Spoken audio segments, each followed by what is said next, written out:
Do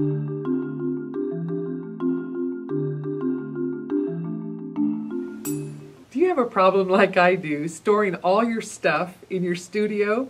We have a solution: Stampendous. We have a thin one, and this is ideal for your cling rubber and even your perfectly clear stamp sets. And the thick one is great for your clear blocks, and the thicker one will hold even your wood-mounted stamps. So this gives you a Stampendous for any stamp. I'd like to give you a couple of tips for cleanup. Whether you're working with your wood or your cling rubber stamps, we have one cleaner that is spray applicator, and this is our rubber scrubber. And the idea is that if you spritz some of the cleaner at the top, you can simply take your stamp and scrub it off, and it's all clean and dry all in one stroke, which is great. And also, if you're working with your cling rubber, the easiest way to clean them, of course, is while it's still on the block. And let me show you, our other stamp cleaner has a dauber top, and this allows you to get down into the depth of your stamp and scrub a lot of the ink off to start with. And your dauber top will work great for that. Or in the same way, you can simply scrub it clean, and this went wet to dry, and in one stroke you have it all clean and ready to take it off and put it back into your Stampendous for storage.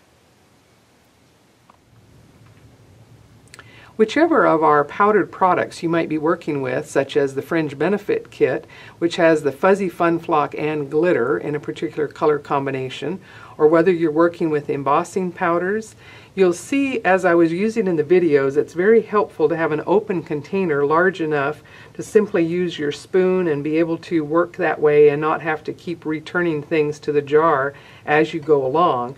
And in some cases with the embossing powder and you want to work quickly, it is helpful to have an open container in the spoon option.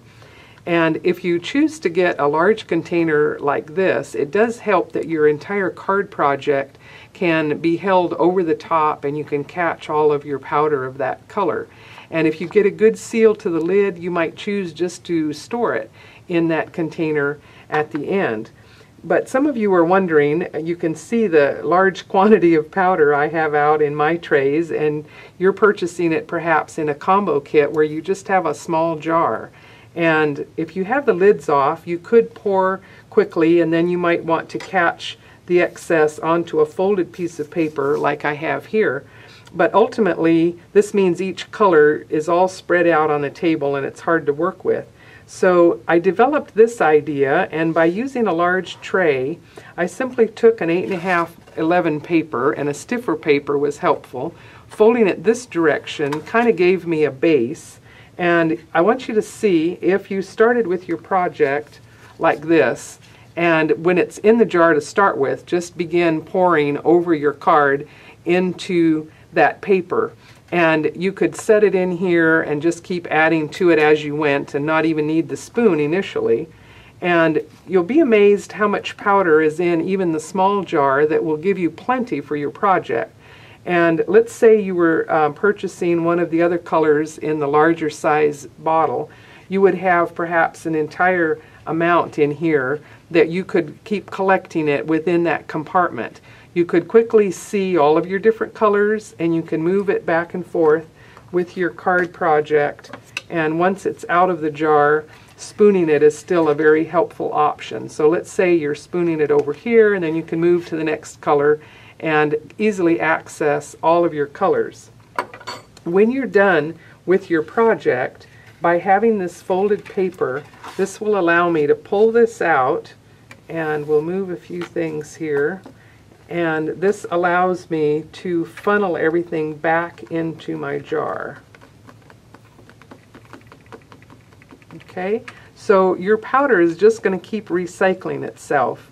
And if you are working with a lot of colors and get real crazy and the colors get a bit too contaminated, you may choose to dump a bit of it out that is mixed, or we have this option as well, that we offer 5 of the small jars in the container by itself, and these Stampendous with the little jars would give you a way that you might do a contaminated mix and save that in another jar and use that in an interesting way to make use of all of the powders.